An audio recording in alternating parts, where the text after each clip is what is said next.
कही सखी रात गजबे घटना घटल सुतल में सैया के छतिया से सटल ए सखी हाँ का कही सखी रात गजबे घटना घटल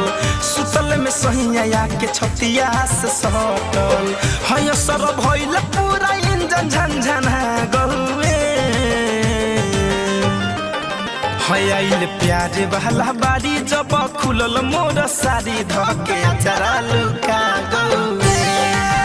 हयाइल प्यारे बहला बारी जब खुलल मोर सारी धके चरा लुका गौए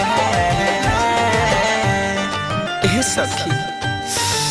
खा बताई अपना दिल के दर्द मुंगना कबो ना धके सुतल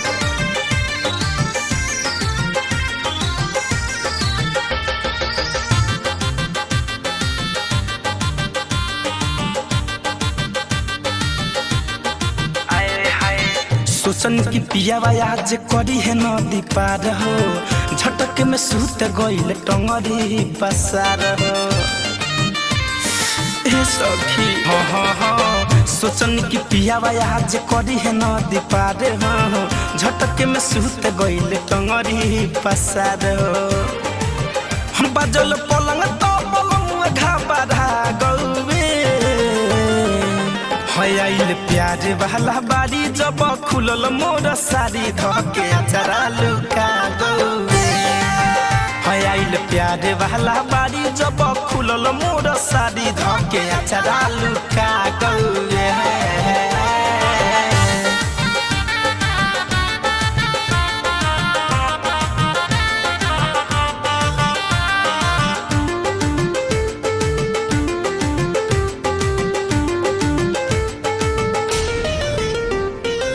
सहू से बदहन होता अपने से सुन हो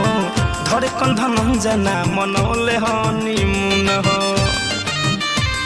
कितना बताइए सखी राज गाजीपुरी ना बुझेले फील हो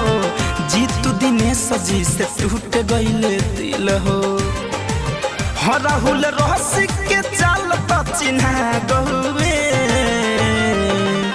आइल प्यारे बहला बारी जब खुलल मोर सारी धके चरा लुका गौए आइल प्यारे बहला बारी जब खुलल मोर सारी धके चरा लुका गौए।